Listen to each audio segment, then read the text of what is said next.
Ahoy, mateys! Welcome to Podcasts of the Caribbean, a podcast covering the world of Pirates of the Caribbean, from the theme parks to the movies and everything in between. My name is Justin Helmer, and I will be your host on this voyage through the Caribbean. It'd be too late to alter course now, mateys. Hello, and welcome back to Podcast of the Caribbean. This is episode 26, and today we'll be continuing our voyage through Pirates of the Caribbean on Stranger Tides. So this is the second episode of Season 3. Of course, this season is devoted to covering the last two Pirates of the Caribbean movies, Pirates 4 and 5. We're currently making our way through On Stranger Tides currently. This is the second On Stranger Tides episode. If you haven't listened to the first episode on Stranger Tides, that one came out a few weeks ago. Make sure you go listen to that so you're caught up for this episode. And if you wanted to listen to episodes covering the first three movies or stuff about the theme park ride, comics, other stuff like that, you can go and check out our other episodes that we've done in the past on those films. But today, we're going to be continuing through On Stranger Tides. Of course, last episode we left off right after Joshamee Gibbs burned the Malkoon map, and he has now been taken aboard Barbossa's crew because Gibbs is probably the most useful person in the Pirates universe as of this moment, because he is the only person who knows pretty much everything on the Malkoon map, which is pretty crazy. But after that scene, we went back over to Jack Sparrow, who was asleep in a hammock, and we're going to find out where Jack has ended up right now. So let's get back into Pirates of the Caribbean on Stranger Tides. So we cut back to Jack Sparrow, who is asleep in this hammock here, and he gets woken up by this one pirate who's like, "Show a leg, sailor," and Jack falls to the ground, and he's like, "Aye, sir." Then he has a confused face. He's like, "What?" And then he's confused, he's not used to taking orders because he's used to being the captain. So this is almost a new experience for Jack Sparrow, or at least an experience he hasn't had in a very long time. But he gets up and starts talking to Scrum, who is back. Of course, we met Scrum last episode in The Captain's Daughter in London. But Jack turns to Scrum and he's like, there's been a horrible mistake. And then Scrum's like, "Keep moving." And Jack and Scrum are both carrying brooms and mops as they make their way through the decks of the ship that they're on. Jack turns to Scrum and he's like, "I'm not supposed to be here." And Scrum's like, "Many a man's woken up at sea with no idea what, when, wherefore, or why. No memory of the night before, once he signed up and drunk away all his bonus money." And then Jack's like, No, you don't understand me. I'm Captain Jack Sparrow, the original, the only." And Scrum's like, "Scrum, and the pleasure's all mine. Now keep moving." They start to swab the deck, and Jack turns around and he sees this massive glass coffin behind him. And he's like, "Scrum." And Scrum kind of hobbles over toward him. And Jack's like, "Why is there a glass coffin?"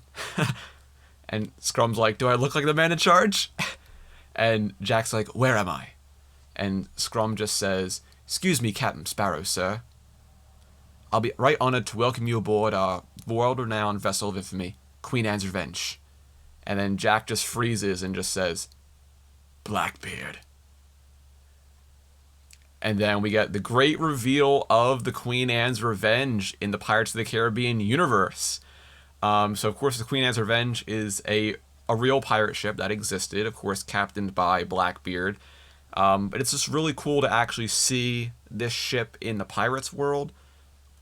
Because it's, when you think of the Queen Anne's Revenge, the real ship, it was probably just a normal ship, but of course for Pirates of the Caribbean, you can't just have a normal ship portraying one of the most infamous pirate ships of all time. You have to make it look unique and stand out, and I really love the design that they did on the Queen Anne's Revenge. It's very regal, but also terrifying at the same time. Because the sails are kind of like a blood red color. They're tattered. The hull of the ship is like this kind of burnt or like soggy dark wood color, and then throughout there's all these accents of gold, but they're muted gold. It's like a gold that has been worn over time, hasn't been like polished or kept up with. It's like it's eroding gold. So like on the back of the ship, there's a lot of really nice gold embellishments, and the two canopies on the side of the captain's cabin in the back, and then of course that gigantic stained glass window in the back of the ship. I love that so much. It's such a cool like detail to add to the ship.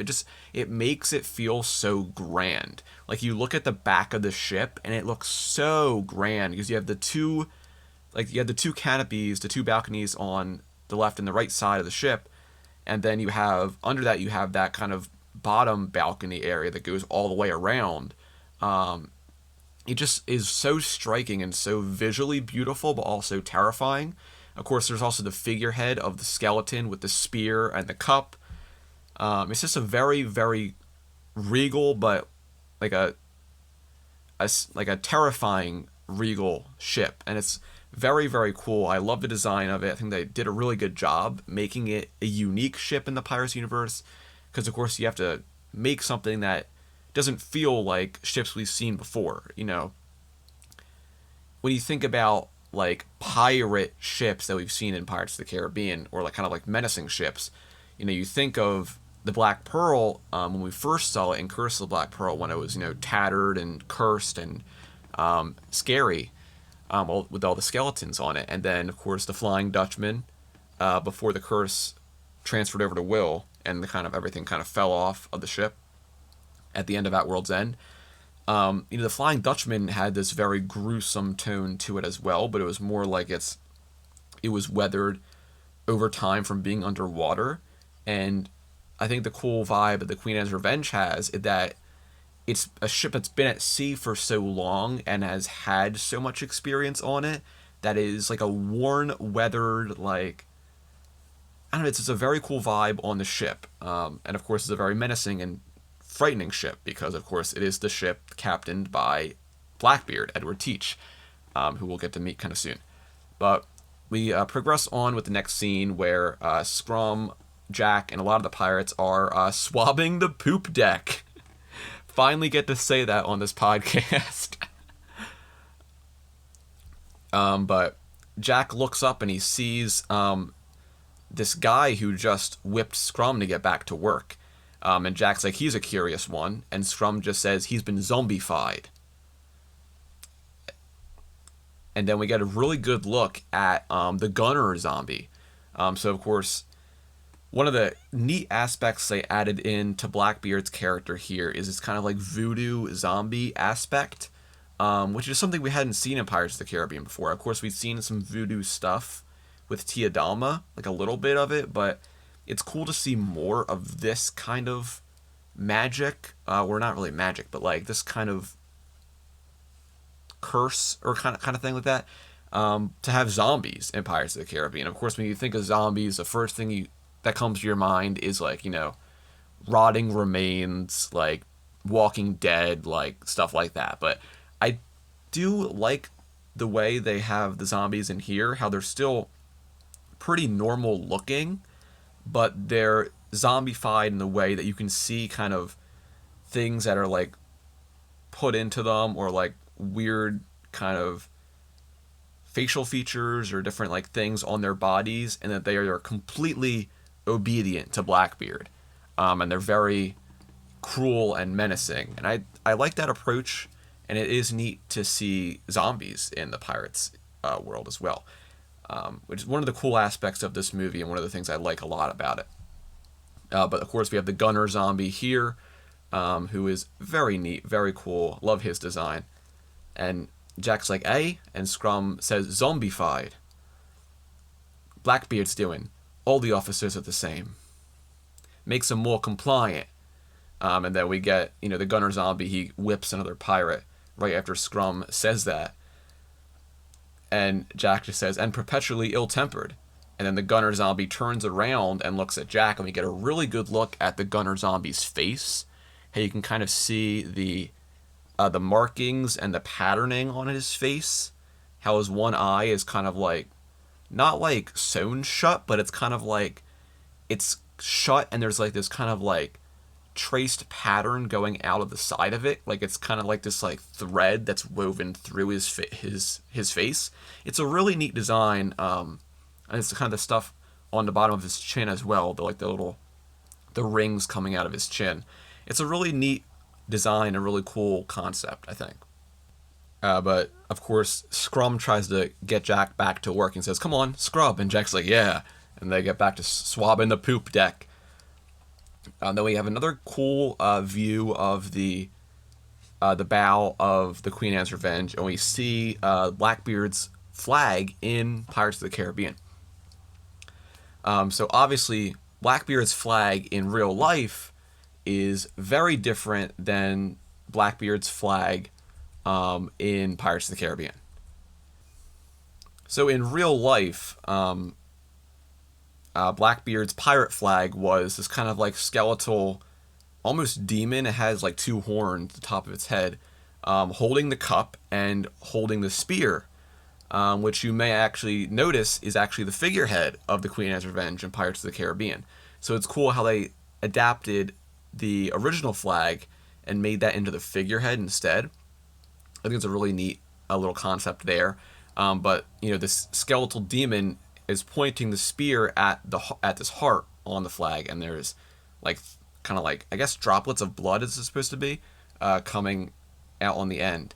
It's a really neat flag. I think it's probably one of the most iconic pirate flags of all time.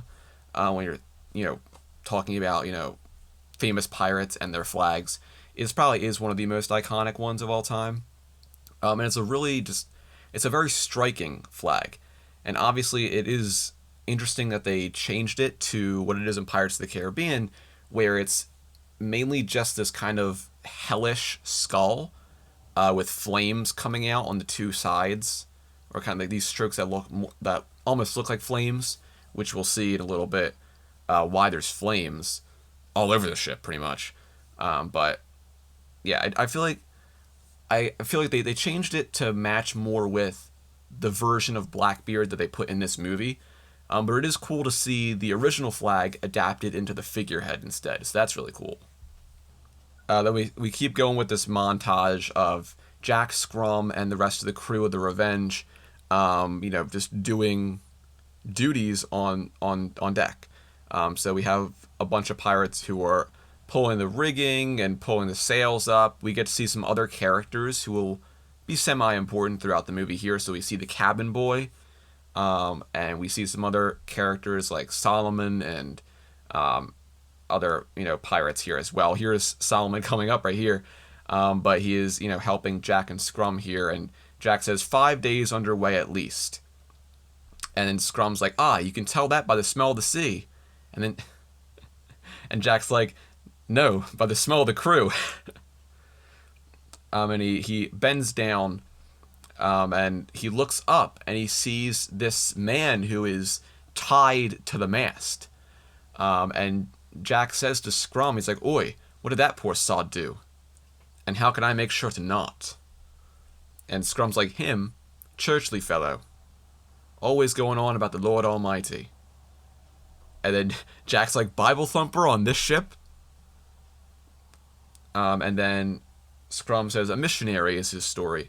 And then while Scrum is saying this, Jack kind of bends down and gets some water or soup or something from the cook right here as well. And Scrum continues and says, "What I heard was that he got captured in a raid. Rest of the ship got killed, but not him. First mate wouldn't let it happen, on account of his premier standing with the Lord. A first mate sticking her neck out for some prisoner." And then Scrub's like, "That you don't see." And Jack stops him. He's like, "Her? First mate is a her?" Before we continue, of course, this is our introduction to Philip Swift, who is a missionary, and of course he is a neat supporting character in this film. Of course, on the last episode, I told you all about my very young cringe theory about how Philip Swift was Will Turner's son. I really liked Philip Swift back in the day. He's still a neat character, but I liked him a lot just because he looked like Will Turner. That's why I always assumed he was his son. But also, I was 9 years old at the time. But yeah, he's a cool character. But yeah, when I think of Philip Swift, I just think back to that, and I'm like, man, how did I really think about? How did I think that? But of course, Jack says her. First mate is a her. And of course, one of the zombies yells for them to get back to work, and Jack turns around, and he sees through the hole in the sail. He sees Angelica standing up right in front of the helm. And the realization hits him, and he's like, "Oh, that is how I'm here." Of course, you remember back in London, when Jack and Angelica got out of the captain's daughter, Jack got hit by a blow dart by the quartermaster zombie and passed out. So it starts rushing back, and Jack now knows what is going on pretty much. But I really like this footage of actually seeing the Queen Anne's Revenge at sea, because I mean, it's not like this was actually CGI. This was actually filmed on the open water. At least many of these scenes on the Queen Anne's Revenge were filmed on open water. I'll bring this up now. I brought it up last episode as well, but this film was filmed on location mostly, which was really, really cool. And obviously you can tell by the locales and everything. It's all real. And the Queen Anne's Revenge here, they kind of did the same thing that they did with Pirates 2 and 3, how they built, the Black Pearl and the Flying Dutchman on barges. And what's interesting about the Queen Anne's Revenge, it is built on a boat, on a barge, but it is actually the Black Pearl. There is actually a whole featurette on the Blu-ray that is how they took the Black Pearl that they built in Pirates 2 and 3 on that boat, and they completely redesigned that Black Pearl into the Queen Anne's Revenge.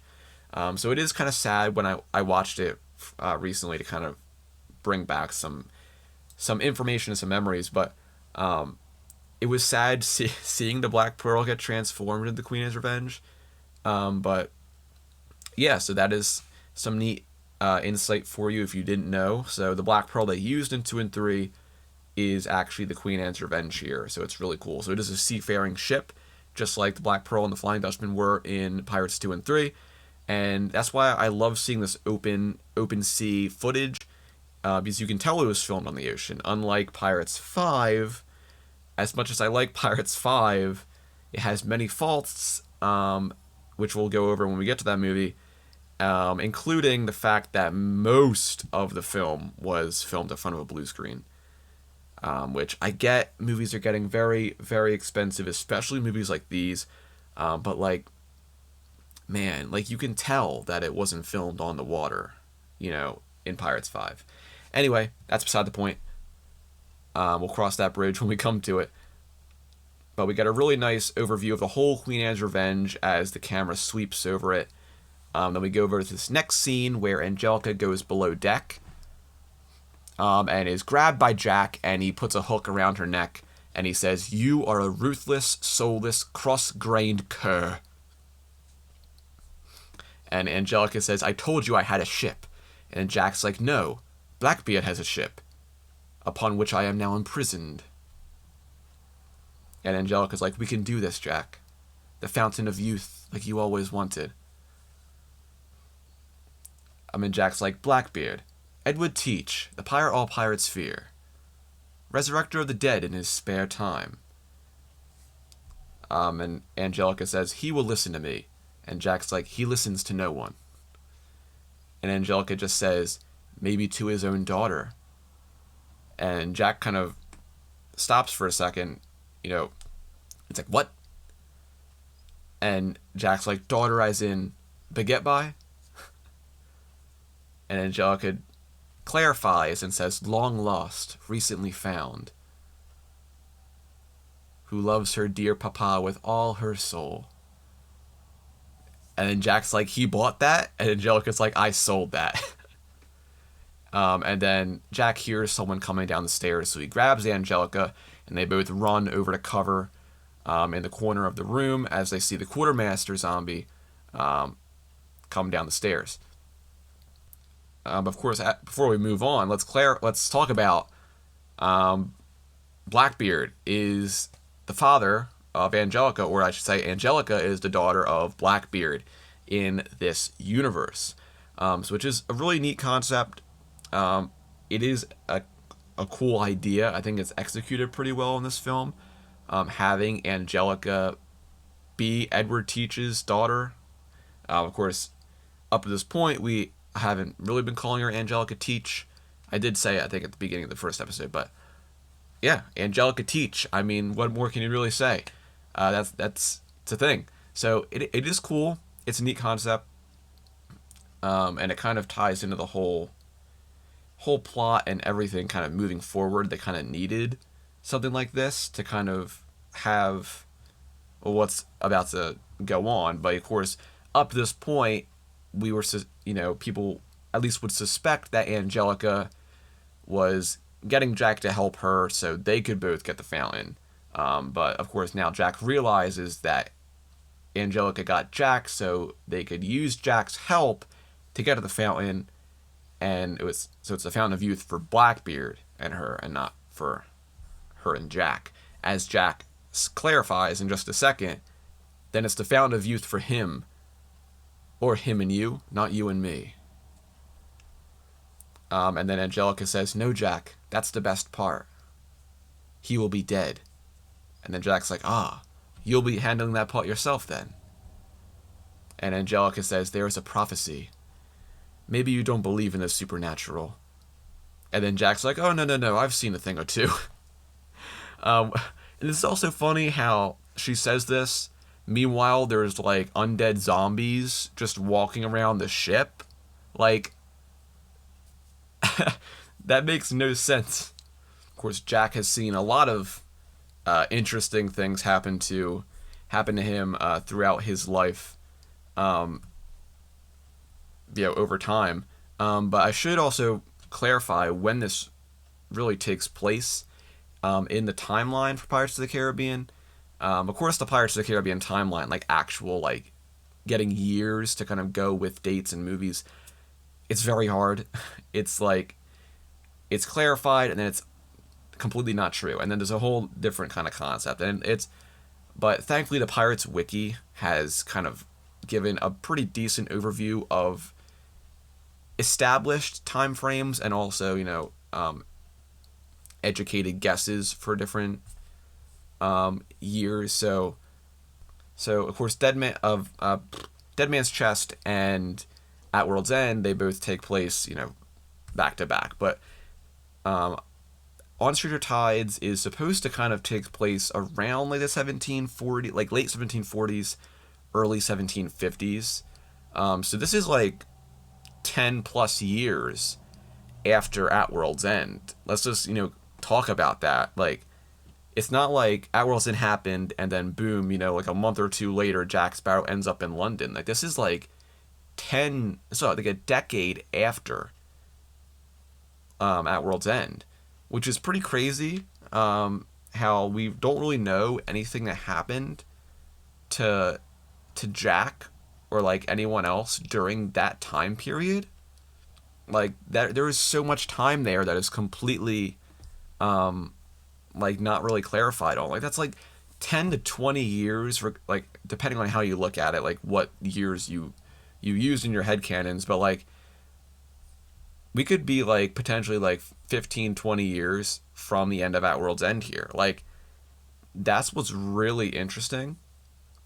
I think it's crazy that like there's such a big time jump from At World's End to this movie, and it's not clarified or spoken about obviously in the movie. I don't think years are really ever mentioned, like specifically in the movie. Of course, if they were, then we would have a really good idea of when things take place. But like, that's just crazy to me. Like, to think that Jack has been looking, in quotation marks, for the Fountain of Youth for like 15 years is pretty crazy. All this stuff has, taken years to, like, it's really interesting to think about just what happened during that time period between At World's End and this movie, we will never know. But there's so much time that passed, and we'll just never know. But anyway, back to the movie. But Angelica begins to tell Jack the prophecy about Blackbeard, and this is something I really like. We won't really dwell on it too long, but of course it'll come back to haunt us as we get farther into the movie. But Angelica tells Jack Blackbeard will meet his death within a fortnight, that's 2 weeks, at the hands of a one-legged man.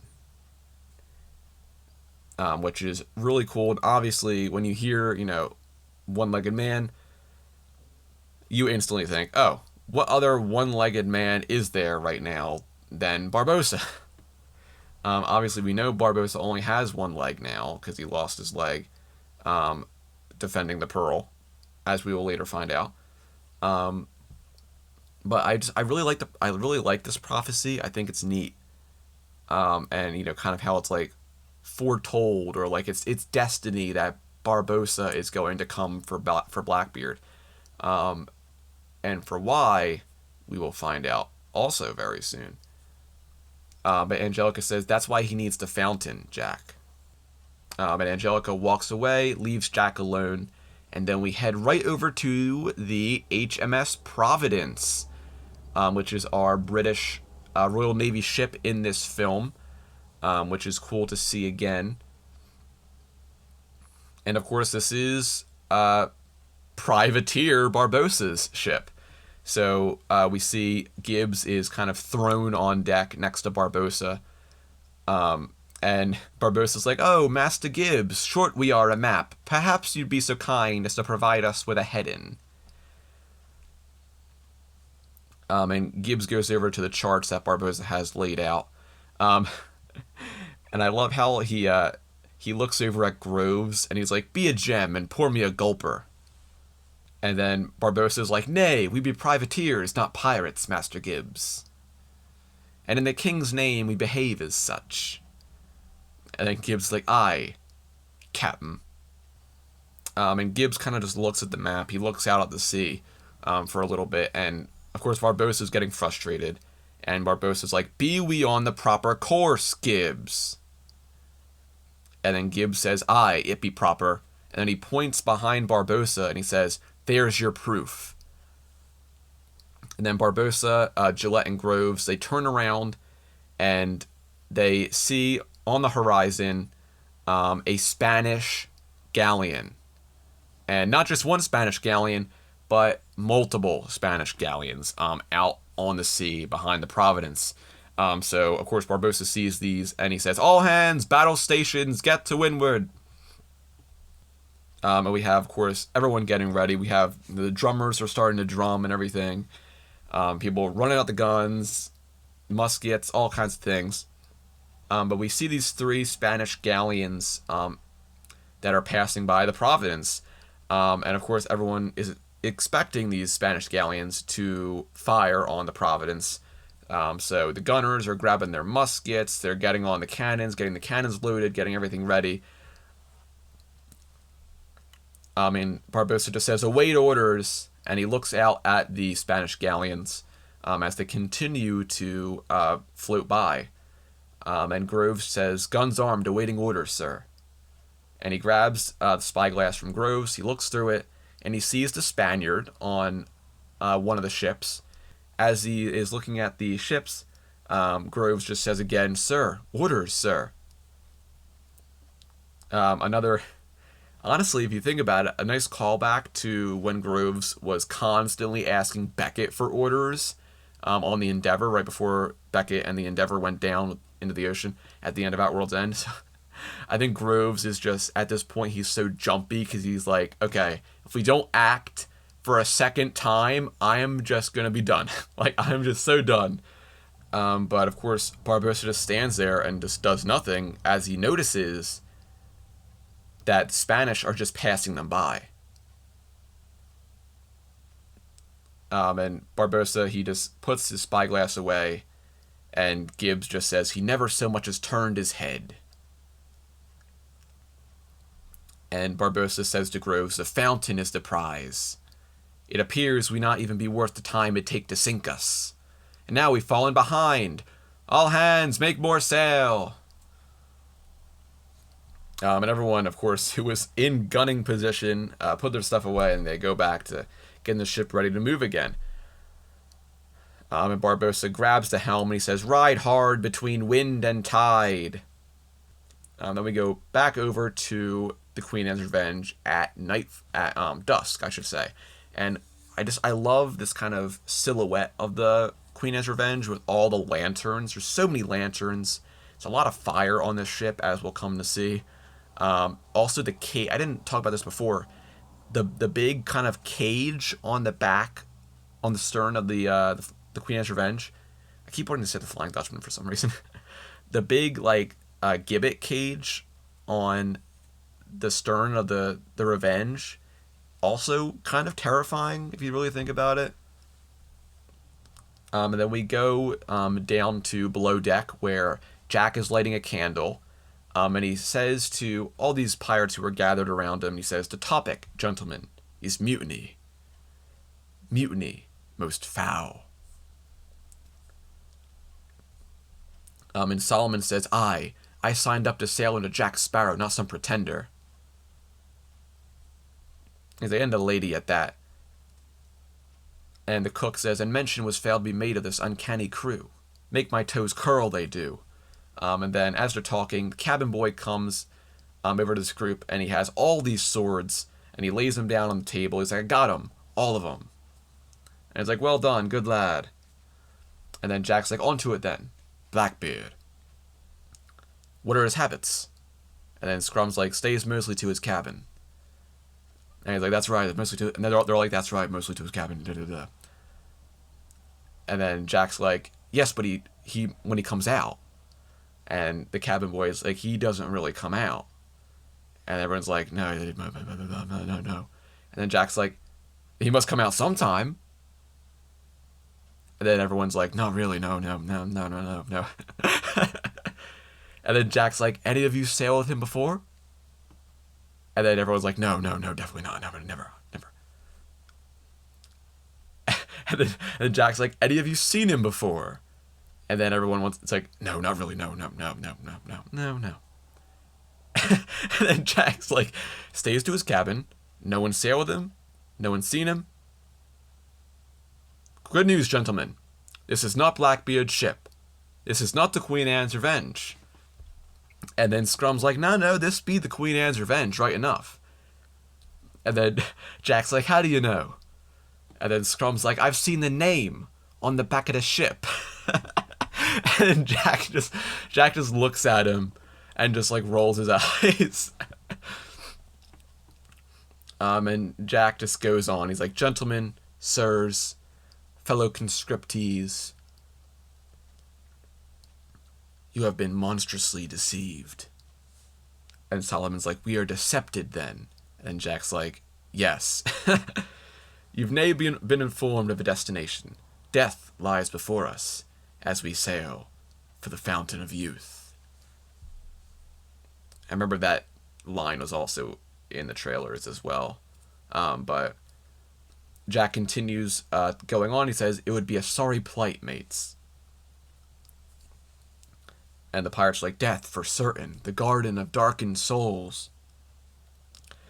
Untimely our ends will be." And then Jack's like, "Unless we take the ship." And Scrum just, he jumps up quickly, he grabs his sword and stabs it into the table. He's like, "We take the ship then, now!" And he runs away. And Jack's just like sitting there, and he just looks at everyone. He's like, "Go on then." And then everyone's like, "Yeah!" And they grab the swords and they all start running up deck to start the mutiny. And then we see Scrum and all these pirates like, "Wake up, it's ours, come on!" They're waking everybody up to get this mutiny going. As they head up deck, you can see everyone's grabbing weapons or grabbing swords and everything. And as they head up to start the mutiny, Jack goes over to deal with Angelica. So he goes over into Angelica's cabin, and she is asleep in her bed. Jack has his sword out, and maybe he had the intention of wanting to kill her just to get rid of her, but he drops that idea and he just lays down in bed next to her. I guess also to just distract her. But Angelica like kind of wakes up or is like half awake, and she's like, Jack, if this is a dream, you can keep this sword and boots on. But she continues like, if it's not, and then Jack's like, it's a dream. Then we go right out to the deck of the Queen Anne's Revenge, where all the pirates are now fighting the zombies, who are pretty much their only opposition. Because, I mean, who else is really loyal to Blackbeard that aren't just the zombies? So it's pretty much the whole crew up against the zombies, which you would think would be an easy fight, but we find out soon enough that these zombies are way tougher than you would think. We then go back over to Angelica and Jack in the bed, and once Angelica starts hearing all of the noise outside, she wakes up and she's like, no, it's not. And then she throws Jack out of bed, and Jack's like, I thought I should give you fair warning, we're taking the ship. And then Jack's like, nothing personal, and Angelica's yelling behind him in Spanish. And then Jack's he walks out and he closes the door behind him. He's like, think you might just be better off if you just... And then he just sees Angelica's sword come through the door right next to his face. And Jack's just like, stay out of it. And then we go back out on deck where we see all the pirates fighting the zombies. Where we see a bunch of zombies that we actually don't really see that much for the rest of the movie. Which is neat. You can see there's actually a pretty decent amount of them. But then we have this scene of one of the pirates stabbing the quartermaster zombie through the heart. And all we see is the quartermaster pulls out this sword, and he's completely fine. No blood, no nothing. So we can see these zombies aren't going down easily. They aren't going to go down just with normal weapons, obviously. We see Jack making his way back up to... making his way to the upper deck, and he sees the gunner zombie, and he's like, bugger. And then he engages in this fight with the gunner zombie as he tries to get out of there and makes his way to the stairs. He trips the gunner and runs up the stairs to get away. And dodges the gunner's axe right as he makes it up the stairs. And as you can see, a really, really great fight scene here on the deck of the Queen Anne's Revenge. We see Angelica comes up, and now she is some more opposition to the rest of the crew of the Queen Anne's Revenge here. But Jack is not doing too well against all these zombies. More likely the gunner zombie, who he's currently in this fight with. But he's saved, thankfully, by Solomon, who throws a net over the gunner zombie. And kind of gets Jack out of the way. And Jack looks up at Philip, who is still, of course, tied onto the mast, and he nods to Solomon. And him and Solomon begin to climb up the rigging to get to the mast, to get to Philip.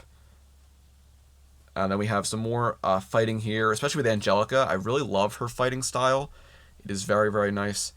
We get to Jack and Solomon, who have reached Philip on the top of the mast here. And Solomon points his knife at Philip. He's like, you're either with us or against us. And then Philip says, I'm not with you, neither am I against you. And then Solomon, he looks at Jack, he's like, can he do that? And then Jack's like, he's religious, I believe it's required. But Jack cuts Philip's ropes and sets him free. And they make their way back down to the deck. And Jack just says, fight to the bitter end, you cat-kind deck apes. But the quartermaster zombie sees Jack, and he makes his way toward him. But Jack runs up these stairs as he's fighting the quartermaster, and then he pushes the quartermaster off the stairs, and some of the pirates grab him and tie him onto this. They tie his arms to this mop, and then put him against the mast to kind of incapacitate him, which is really the best you can do when you can't kill the enemy. But Jack makes it up to the balcony here, as pretty much it seems like everything is going their way. It seems like Angelica has now been has now been captured. All the zombies are kind of been tied down or like held down, and Jack just says triumphantly, "The ship is ours!" And right behind him, the doors open up, and Jack turns around, and we see a shadow of a man walking out of this cabin. So, of course, if you think about it, the whole scene, no one has seen Blackbeard. No one knows what he looks like. And they were all, of course, under the impression that this wasn't even Blackbeard's ship. But now they're about to be proven dead wrong. And we finally get the reveal of Ian McShane as Captain Edward Teach. And I really think he did a great job in this film. He is a really menacing character, and I think Ian portrayed that very, very well. This specific version of Blackbeard, of course. I think Ian McShane did a very good job portraying Blackbeard in this film. But of course, once the crew sees Blackbeard come out, they all just get very scared, and they let go of all the zombies. They just let them go. Angelica gets free, and they're at this point they're like, well, we're done. We're done for. We're done for. There's no way we're getting out of this one. But Blackbeard just kind of looks around really quick, and he just says, "Gentlemen." And he takes a swig of rum, and he throws the bottle down on the deck, and it crashes and smashes right in front of Jack, as Jack's kind of just like nonchalantly walking down the stairs. And Blackbeard just says, "I be placed in a bewilderment. There I were, resting. And upon a sudden, I hear an ungodly row on deck." And we can see Blackbeard puts his hand on the pommel of his sword, which is the Sword of Triton, by the way. If you did not know the name of Blackbeard's sword, it does become very important in this film and also Dead Men Tell No Tales. So let's say right now, the name of Blackbeard's sword is the Sword of Triton. That is the official name that it was given. And it's such a cool sword, like design-wise. It's so, so cool. I'll talk about it a bit more once we actually see more of it in action. But as he puts his hand on the pommel of the sword, we get this shot of the ropes from around the ship beginning to slither and move, which is very eerie. But Blackbeard continues what he was saying, and he's like, "Sailors abandon their post, without orders, without leave. Men before the mast, taking the ship for themselves." But Jack begins to notice all these ropes and the rigging and everything. They're starting to move. And Blackbeard just says, "What be that, first mate?" And Angelica just says, "Mutiny, captain." And Blackbeard says, "Again?" And Angelica just shouts, "Mutiny!" And Blackbeard's like, "Aye, mutiny." And then we see a shot of one of the ropes slithering on the deck like a snake, which is really cool. And then Blackbeard he grips the handle of the Sword of Triton, and he says, "And what fate befalls mutineers? Now, I believe we know the answer to that, don't we? Mutineers, hang!" And he raises the sword in the air, and the sails, they drop down, and then he thrusts the sword out in front of him, and all the ropes begin to grab all the crew members. They tangle around them, and they pull them up and bring them all around the ship. So we just see Scrum, he gets wrapped around his stomach and gets shot up into the air. We see a great montage of all these pirates getting pulled by the leg, they're just getting ropes tied around them all over the place and getting strung up and tied up into the rigging above the ship. We see one of the pirates tries to jump off the ship, but the rigging snatches him and drags him right back onto it. And pretty much everyone is now tied up. We get this really great shot of everyone just tied into the rigging in the air of the ship, just dangling, which is really, I think it's a really neat concept. And then right after this, we then see Blackbeard with the sword of Triton in hand, and he just kind of stands there. And right after that, we see Jack Sparrow just get dangled right in front of Blackbeard, and Jack just says, "Captain, I wish to report a mutiny. I can name fingers and point names." And then Blackbeard's like, "No need, Mr. Sparrow. They are sheep, you their shepherd." And then he sheaths the sword of Triton, and Jack falls to the deck of the Queen Anne's Revenge. And Blackbeard begins to walk down toward Jack, and Jack just says, "Have I mentioned, sir, what a lovely daughter you have?" And Blackbeard just walks over to Jack. He pulls out his pistol, and he's like, "A fitting last sight for a doomed soul." And he gets ready to shoot Jack, but Angelica stops him and says, "Remember, father, we need him." And Blackbeard just says to Angelica, he's like, "If I don't kill a man every so often, they forget who I am." And then we hear someone say "coward" from over on the deck of the ship, and then Blackbeard's like, "Hmm?" And then we see Philip Swift, who is actually the one who was spared. He wasn't strung up in the rigging, mainly probably because he didn't take a side. But Philip kind of goes on this rant here. It's like, "They do not forget. Your crew sees you for the miscreant you are. A coward, no matter how many you slay." And then the quartermaster zombie stops Philip from going any farther. And then Blackbeard's like, "Twice in one day I find myself in a bewilderment." And then Philip says, "You are not bewildered, you are afraid. You dare not walk the path of righteousness, the way of the light." And Blackbeard walks over to Philip, and he says, "No, sir, the truth is it that'd be much simpler than all that. I'm just a bad man." And Philip's like, "That too." And then Blackbeard's like, "I might have to kill you too, catechist." And he raises his pistol at Philip. And then Angelica is like, "No," and she throws his arm down, and Blackbeard's like, "Oh, Latin blood like your mother."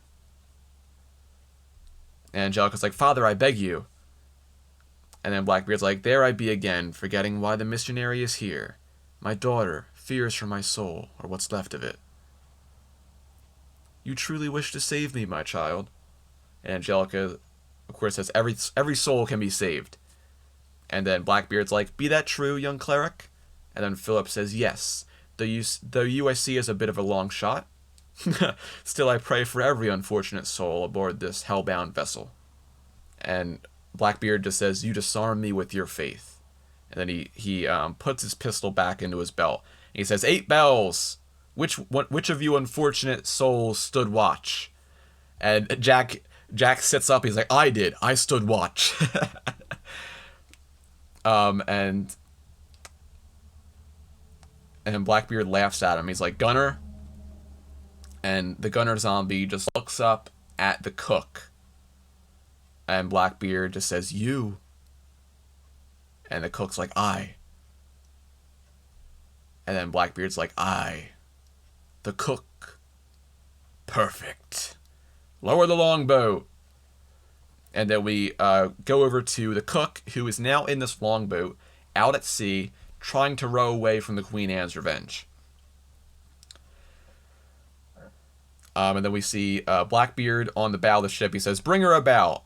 And the quartermaster zombie begins to kind of shift the ship over to follow the cook, who is in front of the ship trying to row away to save his life. And you can see that this one shot that we see, the cook seems like he's very far away from the Queen Anne's Revenge. But I guess he's way closer than it looks. Maybe it's just perspective. I don't know. There's one shot that it just looks like he's like so far out from the ship. Maybe it's just perspective. But the cook is trying to do his best to row away as quick as possible, as quick as he can.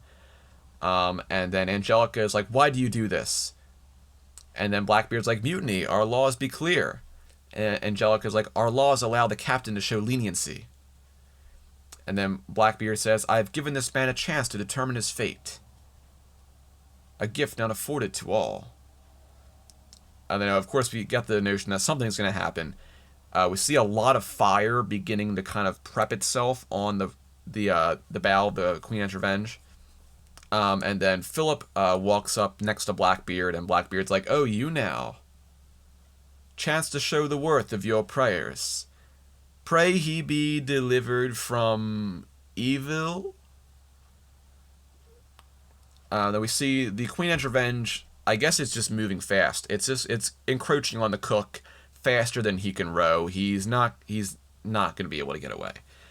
But once the ship hits like the angle that Blackbeard wants, he raises his arm and says, "Course made," and Philip tries to stop him in this moment, and Philip's like, "Stop, give that man a chance, give yourself a chance." And then out of nowhere, two gigantic plumes of fire burst out from the bow of the Queen Anne's Revenge, and they just completely engulf the cook and the longboat in flames. And the cook is dead. There's no way you could survive that. Then we just get, looks at, everyone witnessing this cruel, horrible act that Blackbeard just committed. Where we see, the burning longboat in front of the ship. And Angelica, of course, walks away. She can't take any more of it. But Philip is still there, watching in horror. And Blackbeard says something to him, and he says, "When I feel closest to our Maker? When I see suffering, pain, and anguish, that's when the true design of this world is revealed." And then Philip clashes back, and he's like, "And I see it revealed when in times of hardship and tragedy, kindness and compassion are shown to those in need." And then Blackbeard says to him, "Perhaps you should pray for him to be unharmed, yes?" And then Philip's like, "Please, there's still hope." And Blackbeard says again, and the fire shoots out again, and burns the rest of whatever's left of the longboat and the cook. And of course, Jack and the rest of the crew are watching this in horror. And then we go over to a scene in Blackbeard's cabin, where Jack is brought in, and the quartermaster zombie pins Jack to this beam with a knife. He pins his shirt to the beam, so Jack pretty much can't go anywhere. And Jack's like, "I actually have no interest in the fountain whatsoever. So if your heart is set, you may drop me off anywhere you like." And then Blackbeard just says, "That'll be all, quartermaster." And the quartermaster leaves the cabin and leaves Blackbeard and Jack alone together. And Blackbeard says to Jack, he's like, "Your words surround you like a fog and make you hard to see." And Jack's like, "And what of you, the mighty Blackbeard? Beheaded, they say. Still your body swam 3 times around your ship, then climbed back on board. And here you are, running scared." And before we move on, let's talk about that. If you're familiar with pirate myths and pirate lore, like real life stuff, the common myth about the death of Blackbeard was that he was killed by this guy named Robert Maynard, and he was beheaded. So Robert Maynard, he killed Blackbeard. He cut Blackbeard's head off, and as the story goes, Maynard hung Blackbeard's head on the jib of his ship to kind of scare off any other pirates or anyone that would try to challenge him. That's kind of the story of how Blackbeard was killed. If that story is completely true, no one will really know. But that's kind of the most popular, most common answer when someone says, "How did Blackbeard die?" But that's really the main kind of myth of the death of Blackbeard. And it's cool that it's alluded to in this film. Of course, in real life, Blackbeard died way before this movie is supposedly supposed to take place. This movie, of course, as I said, is supposed to kind of be in the late 1740s, maybe early 1750s, depending on how you look at things. Blackbeard supposedly died in 1718, which is like 30 years before this movie takes place. So, of course, I like how they took kind of Blackbeard's real life death, and they kind of wove it into here and kind of have this myth about, oh, he got beheaded like the stories go, but his head like swam around the ship and came up back on deck, and he's still alive. So I like how they have that kind of version of the myth. So they have the kind of the real life thing, and they add on this extra part of the myth as well, which I think is kind of cool. But Blackbeard, of course, Jack said that he's running scared. And Blackbeard's like, scared.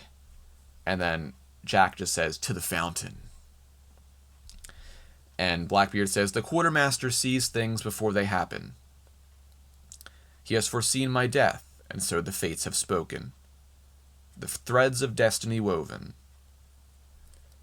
And then Jack says, you have a ridiculously high regard for fate, mate. And Blackbeard says, and you? And Jack's like, me? I'm skeptical of predicting any future, which includes me.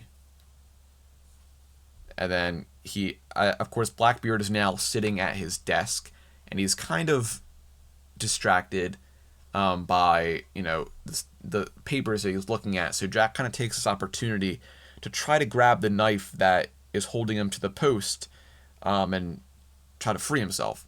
So as Jack tries to grab this knife, Blackbeard continues, and he says, it'd be foolish to battle fate, but I'd be tempted to cheat it.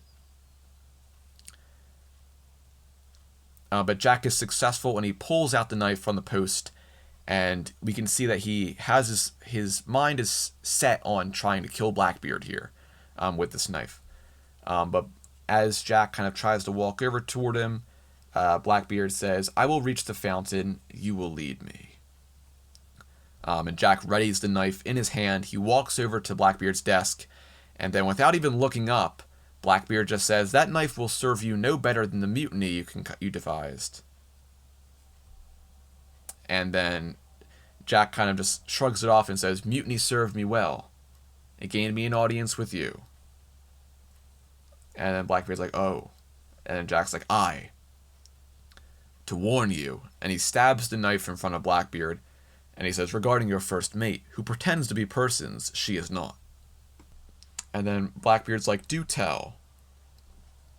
And then Jack just says, she is not your daughter. And then we get this quick shot of Angelica kind of eavesdropping on Jack and Blackbeard's conversation from outside of the cabin. And Blackbeard says, you dare to speak thusly of my flesh and blood. And then Jack's like, sir, the woman is consummate in the art of deception.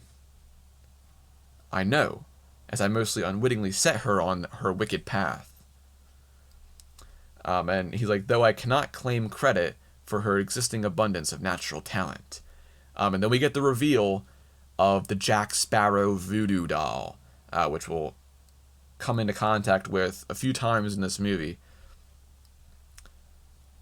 But it's really neat. But as Blackbeard holds the voodoo doll in his hands, he says, Angelica, my beloved daughter, the one true good thing I have done in this life, and you claim to be the one who corrupted her? And then Jack's like, sir, what she is pure evil. More to be feared than a wild beast. Hungry and wild beast with gnashing teeth. Vengeful, hungry from hell beast. And then Angelica just comes into the cabin, and Jack's like, sweetness. And then Blackbeard grabs the knife and stabs it into the Jack Sparrow voodoo doll. And Jack feels it. He feels like he's been stabbed. And then Angelica's like, no need to hurt him, father. He will help us. Won't you, Jack?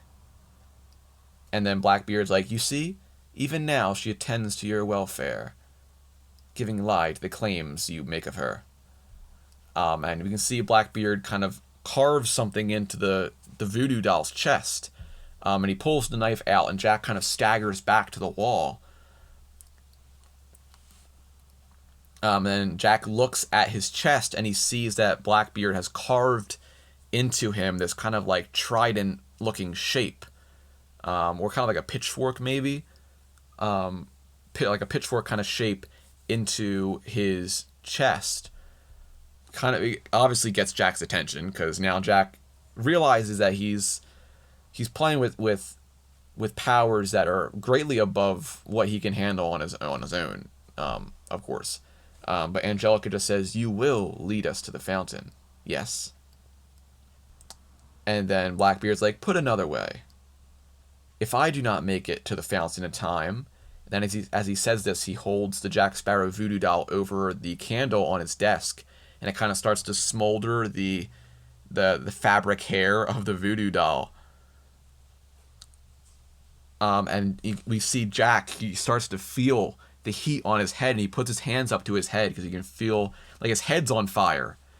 But Blackbeard says, "Neither will you." And then Jack, is currently going some crazy pain right now. And Jack just says, I'll have a wee look-see at those charts straight away then, shall I?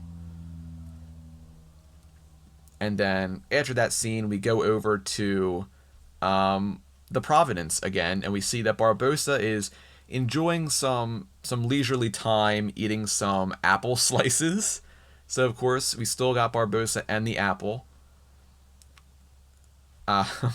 He's just eating an apple more civilized. Because he's just eating. He's, like, using the very small fork and, like, sticking it into the apple slice. And Groves comes up to him and he's like, "Sir." And then Barbossa just eats one of the apple slices. And he's like, "I?" And then Groves like, "Captain, sir. I am unhappy to report rumors, sir, among the crew as to our destination." And then I love how Barbossa, he just turns to Groves and says, "Shut your trap and make way."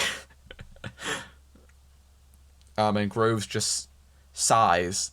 And then Barbossa stands up and turns around to Groves and he says, "That's the way of it then." And then Groves is like, "No disrespect, sir." And then Barbossa's like, "What do the men fear? Say it, speak the words."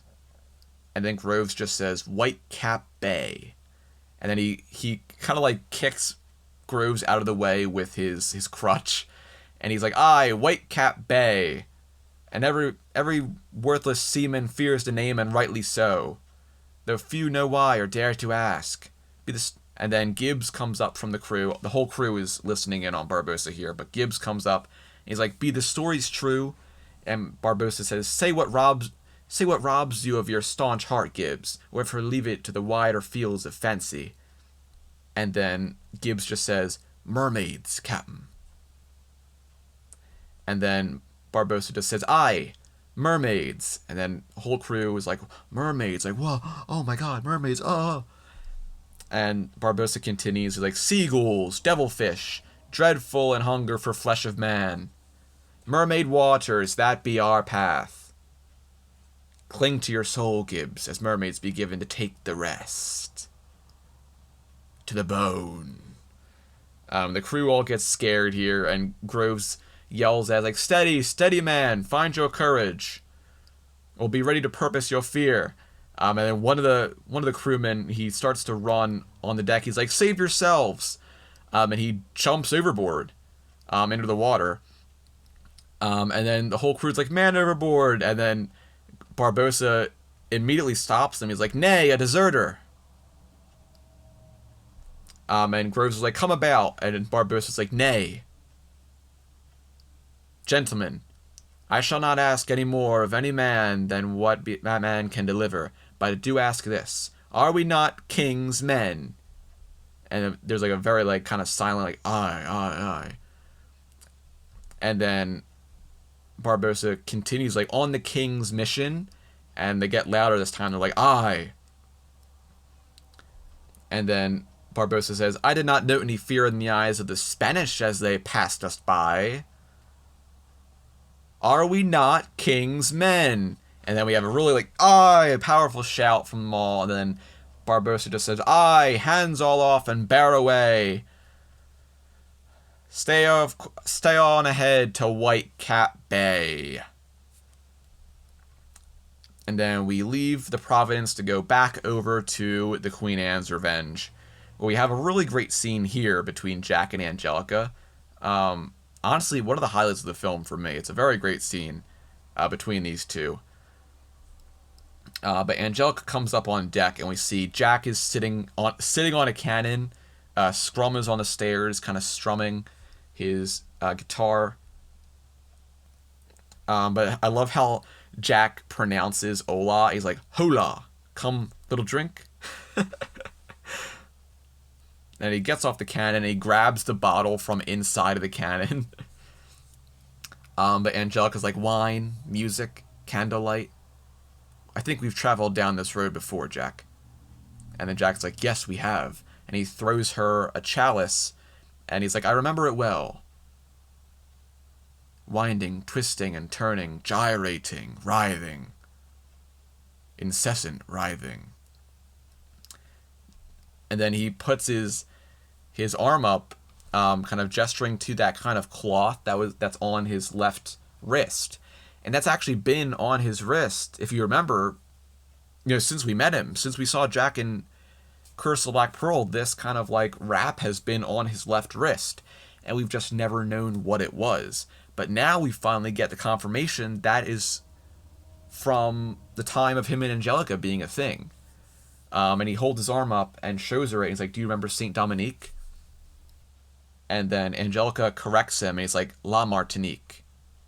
I tried to kill you in Saint Dominique. And then Jack's like, either or. But it's really cool how we kind of get, description of what kind of some of these things mean on Jack's person. So it's neat to finally get, what was that for? That's been on Jack forever since we saw him in Curse of the Black Pearl. So it's cool to get kind of like official confirmation of like what some of these things are. But Angelica just says, hardly appropriate for a first mate. And then Jack just says, was I the first? I've often wondered. And then Angelica just says, you can be so charming when you want something, Jack. The trick is finding out what. And then we see Scrum begins to strum the guitar a bit harder. We get kind of more of a music kind of going on in the background here as this kind of tango scene begins. But Jack says, the truth, then, is it? Blackbeard has served his purpose. You and I can go to the fountain together, where we shall bathe one another in the equal shares of fame and other assorted debaucheries. And we see Angelica and Jack are starting to dance here on the deck. And as you can tell already, this is a very, I guess I'll just say it's a very sexy scene. And I think one of the big reasons why this scene is even kind of like this is Rob Marshall, who directed this film. He has directed a lot of musicals. I mean, if you think about Rob Marshall, I think he's most known for the musicals that he has directed. And, he loves dance, he loves song. That's why he directs so many musicals. So I'm guessing this is probably one of those scenes that Rob Marshall probably had some more input in. And it is a great scene. It is great seeing some great chemistry between Jack and Angelica. And it's cool because it does kind of border the lines on, what can you really get in a family-friendly kind of Disney movie, despite it being a PG-13 movie. Of course, I mean, we had, if this doesn't really hold a candle to what we had at the end of At World's End with Will and Elizabeth on the beach, but that's a different story.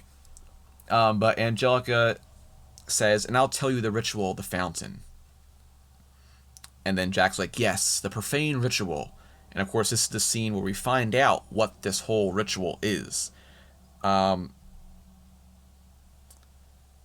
then Angelica says, can I trust you, Jack? I need you on my side. And then Jack kind of gets right down on top of Angelica on the deck. And he's like, oh, my dearest Angelica. You and I are as thick as thieves, love. And he's like, tell me the rules.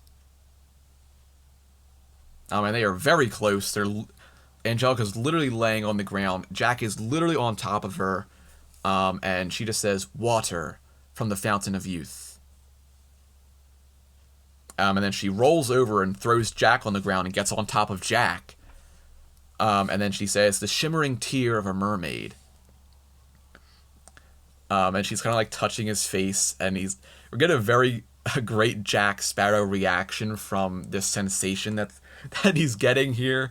But Angelica keeps continuing and says, the silver chalices of Ponce de Leon. And then Jack's like, oh. And of course, Angelica's right up on his ear, whispering into his ear. Like, we're getting some very sensual stuff here. And Angelica whispers into his ear, with these items. Yes. And she repeats, with these items, you may take all the years of life from another, Jack. And then Jack immediately snaps out of it and sits up and looks at her. And he's like, eh? And Angelica says, you know what that means.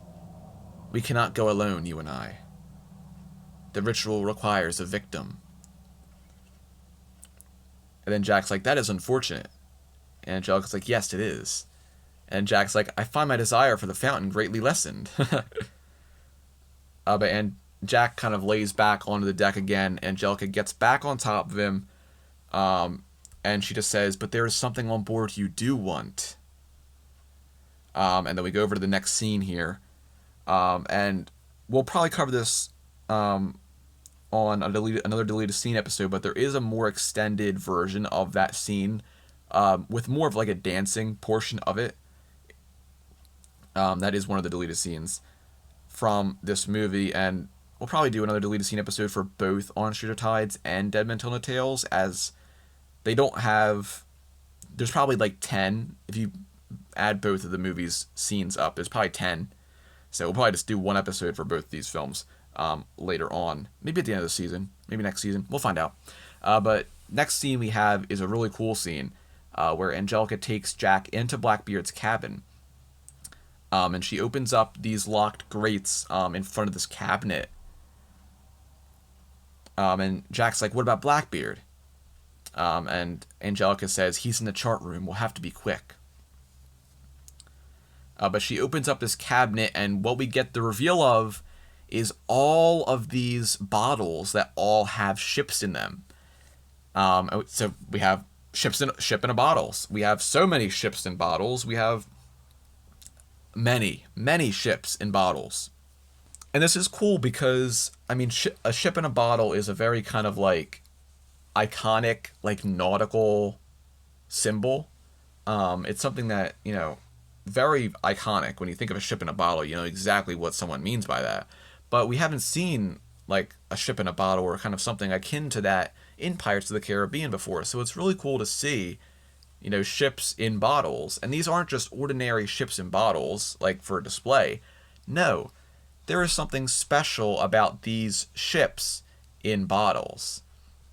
But Jack goes up and he sees all these ships, and he sees that they're all still alive, so to speak, and that the water inside the bottles is actually moving. It's alive, and the ships are alive. You can see, he sees like activity on the ships, like some of the ships are firing off cannons. Angelica tells him he keeps each ship as a prize. You help me, and I promise you your pick. And Jack is kind of looking at all these ships here. But Angelica says, though I know the one you will choose. And then Jack finds in one of these bottles his beloved Black Pearl. So we now know what happened to the Black Pearl. Of course, you know, up to this point, Jack thought the Black Pearl actually did sink. That's kind of the notion that he gets from Barbossa at the beginning of the movie. But now he knows that the ship, the Pearl is still alive. It's just in this bottle. How to get it out, we won't find out till the next movie. But the Black Pearl is still alive, and you can see it crashing on the waves here in this bottle. And he's like, the Black Pearl in a bottle? Why is the Black Pearl in a bottle? But then he sees inside the bottle, he can see a miniature Jack the Monkey in the bottle. And Jack the Monkey yells out at Jack, and Jack kind of like gets scared and moves back. And Jack's like, he's even more annoying in miniature. But it also explains where Jack the Monkey is in this movie. Of course, Jack the Monkey comes back in the next movie, but of course, Jack the Monkey is just stuck in the bottle with the ship. But Angelica walks in front of Jack to get his attention, and she says, do we have a deal, Jack? And Jack's like, Angelica, I know you. You are not going to steal the life of some innocent man. And then Angelica just says, what about the one-legged man? and she closes the bottle closet, as I'll call it, and she says, "I need years, Jack. Not for me, for my father." And then she tells Jack, "I am truly the daughter of Blackbeard," to kind of make Jack actually believe this is the thing, because Jack is still not, he doesn't believe it. And Jack just says, "You've fallen for your own con, love." And then Angelica says, "No, he is my father. The lies I told you were not lies." And then Jack's like, "Wait, you lied to me by telling me the truth?" And then Angelica's like, "Yes." And then Jack's like, "That's very good. May I use that?" And then Angelica's like, "I'm sure you will anyway." And then Jack's like, "Oh, of course I will." And he's like, "So will you not give up this quest?" And then Angelica tells him, like, "I want a father, Jack. I haven't had one." And then Jack's like, "Angelica, your father, Blackbeard, he is evil, and he will kill you given the chance." And we see Angelica grabs the Jack Sparrow voodoo doll off the table. And Jack says, "He cannot be saved." And Angelica says, "And who are you to tell me the limits on redemption? You stole years of my life, Jack. You owe me." And Jack says, "And you are en route to getting yourself killed." And he goes down to her hand to try to grab the Jack Sparrow voodoo doll from her hand. And then Angelica recoils as they both hear someone on deck shouting, "Whitecap Bay," ringing the bell. And this scene ends, and we arrive at Whitecap Bay, the mysterious Whitecap Bay, and we will find out what Whitecap Bay is, what it entails, what's going on here. We'll find out next episode, because we're already 83 minutes in before I've edited this episode, so that is where we will stop today. We will continue our quest through On Stranger Tides on the next episode.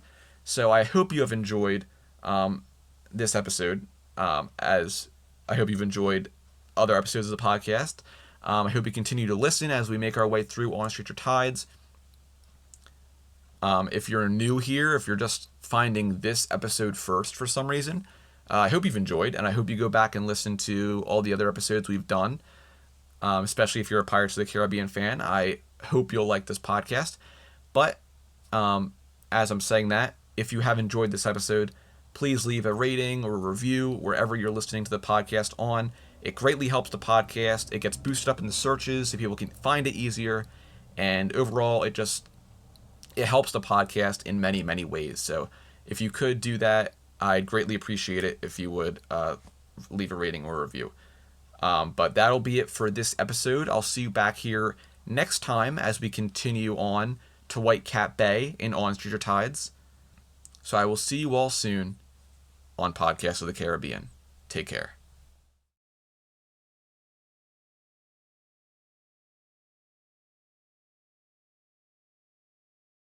Podcast of the Caribbean is in no way affiliated with Disney. If you want to send me an email or a question, you can send it over to podcastofthecaribbean@gmail.com. You can also follow this podcast on Instagram at Podcast of the Caribbean, and also on Twitter at PodcastPOTC. I'll be posting content, other fun trivia stuff over there. Make sure you go check those platforms out. But be sure to keep a weather eye on the horizon, and always remember, dead men tell no tales.